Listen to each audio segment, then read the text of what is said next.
प्रणाम आचार्य जी। मेरा नाम मनमोहन शर्मा है। अभी हाल ही में एक यूपीएससी का रिज़ल्ट आया है, तो उसके रिगार्डिंग मैं आपसे ये जानना चाहता हूँ आचार्य जी। उसमें दो कैंडिडेट ऐसे थे जिन्होंने ये कहा कि हमने परीक्षा उत्तीर्ण कर ली है, और जिस अभ्यर्थी ने पहले ये क्लेम किया और उसने मीडिया भी बुला ली, और मीडिया को इंटरव्यू देने के बाद ये पता चलता है खबरों के हवाले से कि जिन्होंने पहले क्लेम किया था वो नहीं थे, जो दूसरे नाम के सेम नाम के जो कैंडिडेट थे उन्होंने परीक्षा उत्तीर्ण की थी। तो आचार्य जी, मैं जानना चाहता हूँ कि भारत में यूपीएससी के लिए ऐसा क्या पागलपन है कि कुछ चंद पलों की फेम के लिए भी युवा ऐसा फ्रॉड करने के लिए भी तैयार हो जाता है। आप बताओ मुझे, मैं तो भगाया था। आप बताओ क्या पागलपन है।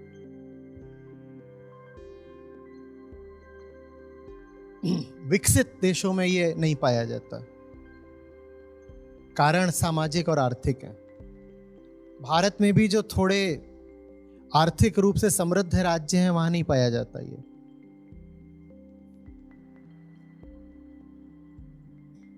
गुजरात, मुंबई,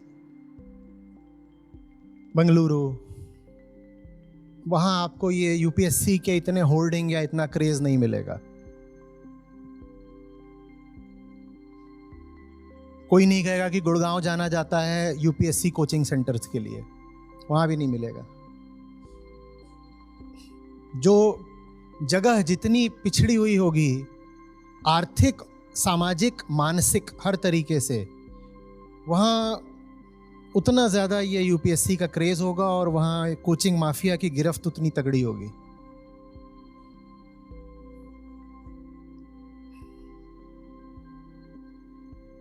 कुछ तो बात सीधे सीधे रोजगार की है। जगह पिछड़ी हुई है, आर्थिक अवसर ही नहीं है, इंडस्ट्री ही नहीं है, तो नौकरी ही अगर लग सकती है तो सरकार के साथ, वरना तो नौकरी ना लगे। तो कुछ तो सीधी बात यह है कि कहीं तो रोजगार से चाहिए ना, तो रोजगार के लिए उसको एक ही जगह दिखाई देती है, सरकार के पास जाओ, और वहां कुछ है नहीं। एक ये हो गई, ये आर्थिक वजह है। वो आर्थिक वजह क्यों है? कारण सामाजिक है। प्रोत्साहन ही नहीं है वहां पर किसी तरीके का। संकल्प में ही नहीं आता कि मैं अपना भी कोई काम कर सकता हूं, क्योंकि व्यक्ति की चेतना, व्यक्ति का आत्मबल कुचल दिया गया है। नहीं तो होने को तो यह भी हो सकता है कि जहां गरीबी जितनी ज्यादा हो वहां पर उद्यमिता के, स्वरोजगार के अवसर भी उतने ही ज्यादा हो, क्योंकि वहां तो अभी कुछ है ही नहीं, तो आप बहुत कुछ आप बना सकते हो। कुछ भी अभी तक बना हुआ नहीं है, माने सब कुछ बनाने का अवसर अभी बाकी है। तो होने को तो यह भी हो सकता था कि चूंकि आर्थिक विपन्नता है तो इसको देखा जाता अवसरों की प्रचुरता के रूप में। यहां पर अभी कुछ भी नहीं बनाया गया, किसी तरह की मैन्युफैक्चरिंग नहीं है, कोई सर्विसेज नहीं है, तो मैं वो सब शुरू कर देता हूं। तो ये दूसरी चीज सामाजिक हो गई। वो जो पूरा समाज है वो स्वरोजगार को, उद्यम को, एंटरप्रेन्योरशिप को इज्जत नहीं देता, महत्व नहीं देता। लोगों के खोपड़े में ये बात नहीं आती। लोग इधर तो प्राइवेट में करोगे का। और फिर तीसरी चीज आती है आंतरिक, मानसिक, आध्यात्मिक।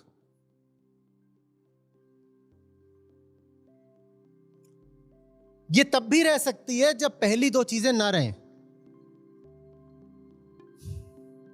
ये आती है अहंकार की चाह के रूप में कि दूसरों पर राज करूंगा। वो जो घटिया बी-सी ग्रेड फिल्में नहीं होती जिसमें कोई एक साधारण सा स्थानीय पुलिस वाला अपनी खुली जीप में एक टांग बाहर लटका के गुटखा खा के पीक मारते हुए डंडा लेके जाता है और गांव वालों की पिटाई करता है, वो उत्तर भारत के करोड़ों लोगों का सपना है। 4 यहां पे पुलिस वाले ने अपनी बटन खोल रखी है, काला यहां से लगा रखा है, एक टांग लटका रखी है जीप से बाहर और पीक मारता हुआ जा रहा है, और गांव वाले ऐसे ऐसे दौड़ रहे हैं, उनको दौड़ा दौड़ा के मार रहा है। यूपी बिहार के करोड़ों युवाओं का ये आखिरी सपना है कि ऐसा करने को मिल जाए, भले एक दिन के लिए पर मिल जाए। ये आध्यात्मिक पिछड़ापन है। ये 3 कारण है। किसी तरीके से बस लाल बत्ती मिल जाए, किसी तरीके से बस दूसरों पर हिंसा करने को मिल जाए। और जब बात दूसरों की आती है तो उसमें लड़की भी शामिल होती है। वो जो दूसरी लड़की है वो तुमसे ब्याह ही ना करे अगर तुम वो लाल बत्ती लेके नहीं चल रहे, या सरकारी नौकरी का कुछ ठप्पा नहीं लगा हुआ है। ये बात आंतरिक है पूरे तरीके से। इसका बहुत ताल्लुक फिर अर्थव्यवस्था से और समाज से भी नहीं है। इसका ताल्लुक अज्ञान से है। इसका ताल्लुक अध्यात्म की हिंसा की चाह से है। मुझे दूसरों पर छाना है, मुझे दूसरों पर छाना है। ये रिश्ता बनाने का सबसे घटिया तरीका है। क्या? जा रहा हूं तुम्हारी जिंदगी से और अब उसी दिन वापस आऊंगा जिस दिन क्लर्क बन जाऊंगा।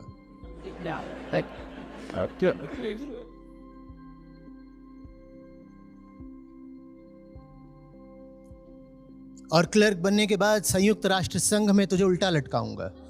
देखा है मेरा प्यार, अब इंतकाम देखेगी। इसका तुम क्या कर लोगे? वो 10 साल से क्लर्क बनने के लिए बावला है ताकि उसको ले जाके संयुक्त राष्ट्र संघ में उल्टा लटकाए। देखा है मेरा प्यार, अब इंतकाम देखेगी। इसका क्या कर लोगे?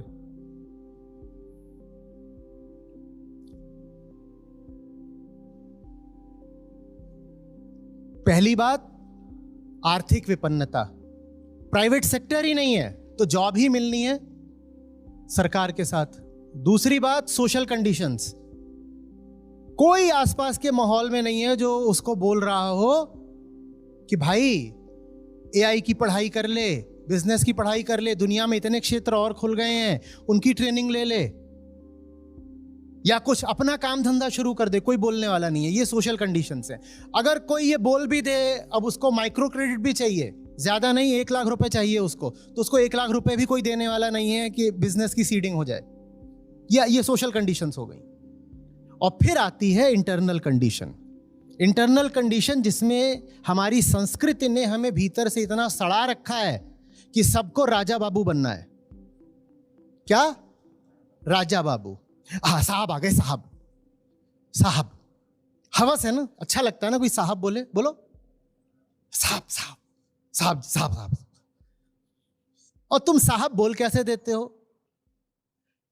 एक बार तुमने कबीर साहब बोल दिया, उसके बाद ये जो ये तुम्हारा, तुम बाबू, तुम्हारा बड़े बाबू वो साहब हो गया।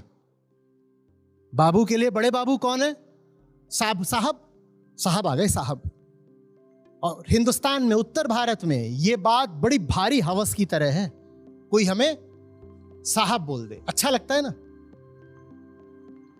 अच्छा लगता है ना साहब।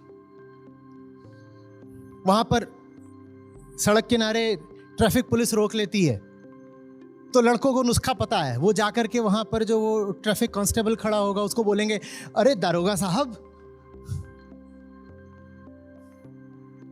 आज कैसे हैं आप, कभी घर पर आइए। और जहां आपने उसको दारोगा साहब बोला, और ट्रैफिक दारोगा क्या होता है मुझे नहीं मालूम, जो भी वो एकदम ऐसे, चलो बढ़िया है, तुमको भी उसकी नब्ज पता है, क्या बोल दो, साहब। मरे जा रहे हैं कि कोई तो साहब बोल दे। टशन, रौला, चौड़, छा गया भाई, छा गया। आईएएस बन जाते हैं, आईपीएस बन जाते हैं, उसके बाद रील बनाते हैं, क्योंकि बने ही किस लिए थे? आईएएस बना हूं मैं छोड़ वास्ते। तुमने नहीं देखा है? इंस्टाग्राम, यूट्यूब पर जाओ, इनकी सरकारी नौकरी लगती है और ये रील्स बनानी शुरू कर देते हैं अपनी। जाएंगे, कोई छोटा मोटा दुकानदार होगा, उसकी दुकान बंद करा देंगे और रील बनवाएंगे और डाल देंगे, देखो हमारा कितना जलवा है, कितना जलवा है हमारा। एक और चलता है इंस्टाग्राम पर कि 4 बैठकर चले जा रहे हैं, 4 बैठकर चले जा रहे हैं एक बाइक पर, तो उनको ट्रैफिक वाले ने रोक दिया, बोले हाँ भाई ये क्या है, हेलमेट कहाँ है और 4 लोग कैसे चल रहे हो, लाइसेंस दिखाओ, गाड़ी दिखाओ।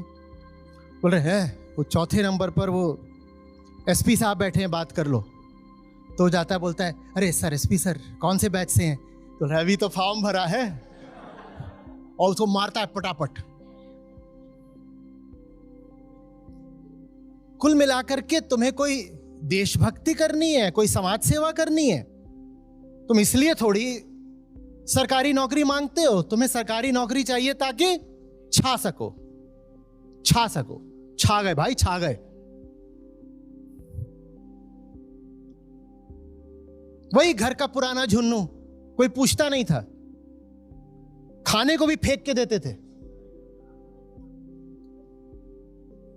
अभी उसकी ग्रुप डी की नौकरी लग जाए तो भी वो अब जाएगा किसी घर में शादी वादी में, जलसे में, तो ऐसे घुसेगा, लो साहब आ गए, साहब आ गए, जगह दो जगह दो जगह दो। बस यही कुल अरमान है, कुल अरमान यही है। रिश्तेदार बोलना शुरू कर देंगे साहब आ गए, साहब आ गए, घर में भाव मिलने लग जाए। तो लोगों ने चांस पे डांस कर लिया। यूपीएससी का रिजल्ट निकला, उन्होंने मीडिया को बोल दिया हमारा भी सिलेक्शन हो गया। मीडिया आ गई, साहब साहब साहब साहब। उन्होंने इंटरव्यू भी दे दिया, फिर बोले हमारा नहीं हुआ पर मौज बहुत आई।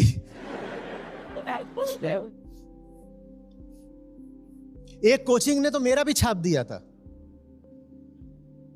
कि इन्होंने हमारे यहां कोचिंग करी है, उन्होंने भी छाप दिया मेरे नाम और फोटो के साथ कि ये देखो।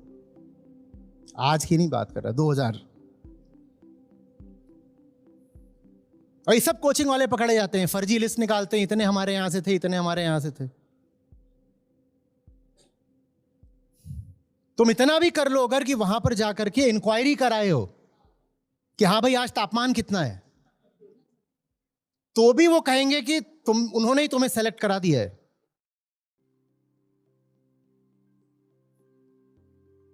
तुम वहां से जाकर के अगर उनका ब्रोशर भी ले आओ तो ब्रोशर भी देने के लिए पहले क्या लिखवाएंगे? नाम, पता, फोन नंबर, ईमेल लिखवा लेंगे, और अगर तुम्हारा सिलेक्शन हो गया तो छाप देंगे। और हर कोचिंग यही कर रही है। कौन कौन से फॉर्म भरे हो?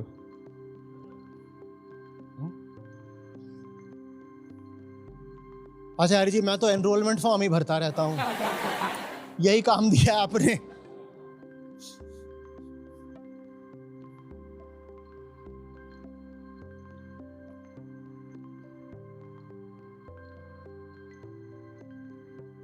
आ रही बात समझ में? आर्थिक कारण जरूर हटाया जाना चाहिए, बिल्कुल। आप किसी जगह के युवाओं को कोई आर्थिक अवसर ही नहीं देंगे तो वो बेचारे भागेंगे ही सरकारी नौकरी की ओर। तो आर्थिक जो वजह है ये गवर्नमेंट जॉब पेंडेमिक की, वो हटाई जानी चाहिए। सामाजिक नजरिए बहुत जहरीले हैं, उनको बदलने की बहुत जरूरत है। लेकिन इन दोनों को बदलने के बाद भी अगर आंतरिक कारण नहीं हटाओगे तो ये जो सरकारी नौकरी का क्रेज है ये किसी और रूप में, किसी और जगह, किसी और नौकरी के लिए बिल्कुल उभर कर फूटेगा। आखिरी कारण तो यही है, क्या? मैं बड़ा आदमी हो गया, मैं साहब बन गया, मैं छा गया। और ऐसा छाया हूं कि छाने की उम्र भर की गारंटी है। यह भी नहीं है कि अब जो मिला है वो छीन सकता है। तगड़ी जॉब सिक्योरिटी है। अब करते रहो तुम शिकायत कि सरकारी विभागों में प्रोडक्टिविटी बड़ी कम होती है, कि सरकारी बैंक प्राइवेट बैंक से बहुत कम प्रोडक्टिव और एफिशिएंट होते हैं। करते रहो शिकायत। वो घुसा ही इसीलिए है कि अब उसको जीवन भर की सिक्योरिटी और गारंटी मिल गई है। वो काम करने थोड़ी घुसा है।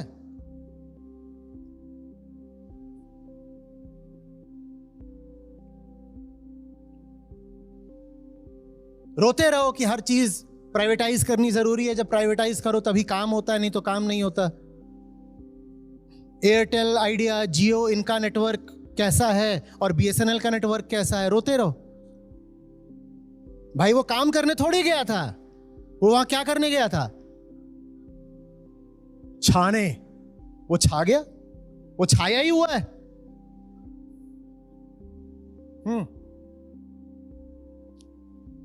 धन्यवाद सर।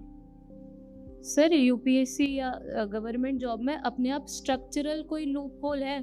कई बार मैंने जानने की भी कोशिश की है, मैं भी इसका पढ़ने की कोशिश कर रही हूँ, तो या तो मैं अपने स्वार्थ के कारण नहीं देख पाते या क्या, अगर कोई वास्तव में सर्विस के लिए जाना चाहता है तो कुछ गलती है इस जॉब में या उतना एक्सपोजर नहीं है?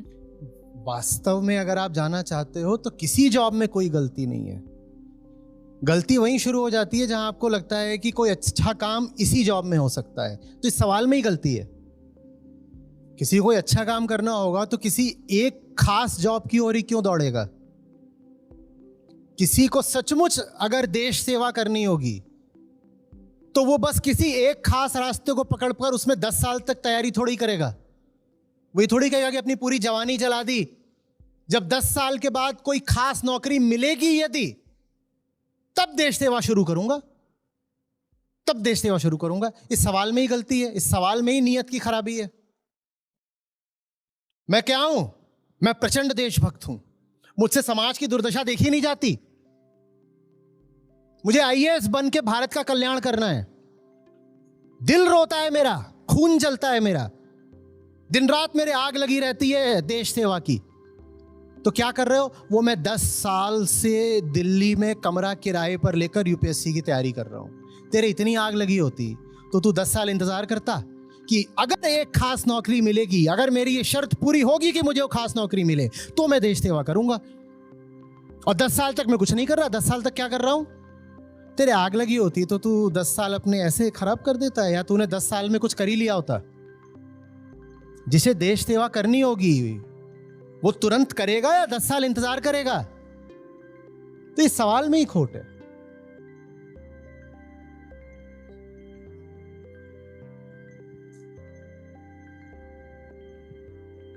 नहीं सर, मेरा लॉजिक बस इतना था इसके लिए, पूरे ज़िंदगी तो नहीं, 1 साल ढंग से प्रिपरेशन पर थोड़ा ये जानना चाहती थी कि वहाँ जाके वास्तव में वो सर्विस हो पाती है या नहीं। आप तो उससे गुजरे हो तो पता होगा। ये जो पूरा ब्यूरोक्रेटिक ढांचा है, ये स्टेटस को मेंटेन करने के लिए बनाया गया है।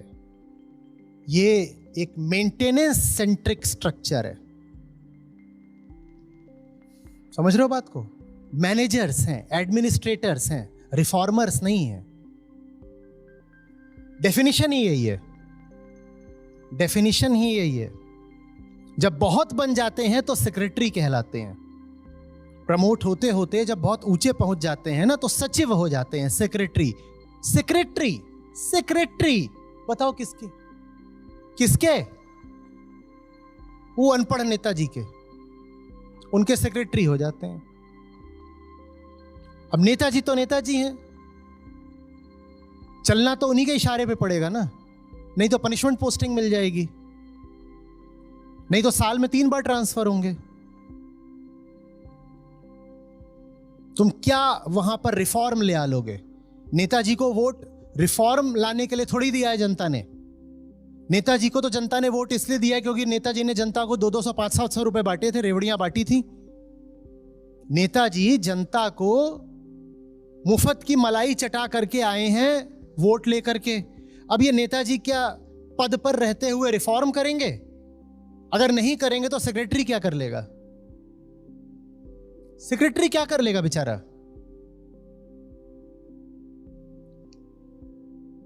ऐसे ऐसे भी इंस्टेंसेस हैं, क्योंकि ब्यूरोक्रेट्स के घर में रहा हूं इसलिए जानता हूं। आप अपने चपरासी तक को नहीं हटा सकते अगर उसको नेताजी जानता है। आप हो सकता है आईएएस हो, कुछ हो, आप अपने चपरासी तक को नहीं हटा सकते अगर वो चपरासी किसी तरीके से किसी लोकल एमएलए से अपनी पहुंच रखता है। तो लो बन लो जो बनना है तुमको।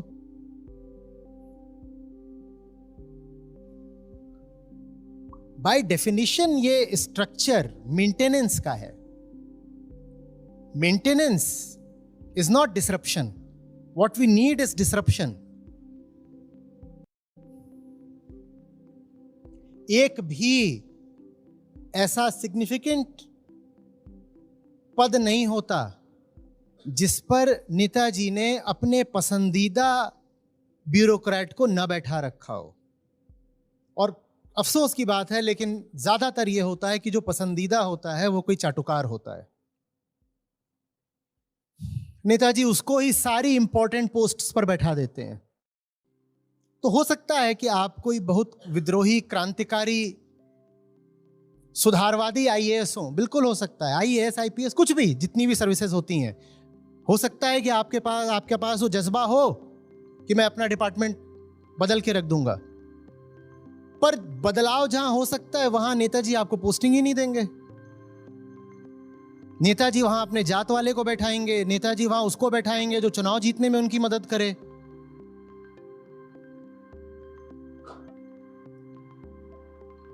आपको क्या लग रहा है कि कैबिनेट सेक्रेटरी मेरिट से बन जाते हैं?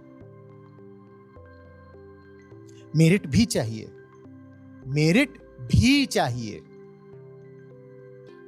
ऐसे तो पॉलिटिक्स में भी अगर जाते हैं तो वहाँ भी एब्सोल्यूट नहीं है, क्योंकि वहाँ भी अल्टीमेटली आना तो आपको जनता के पास ही है मांगने। तो फिर चेंज तो फिर वही माइंड। आप अभी क्या करते हो?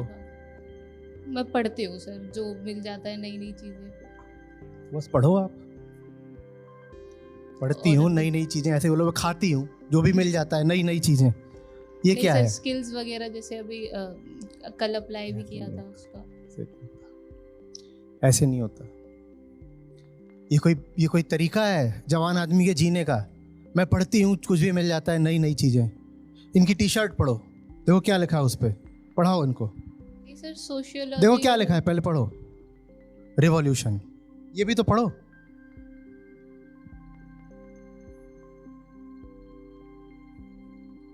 ऐसे नहीं होता है।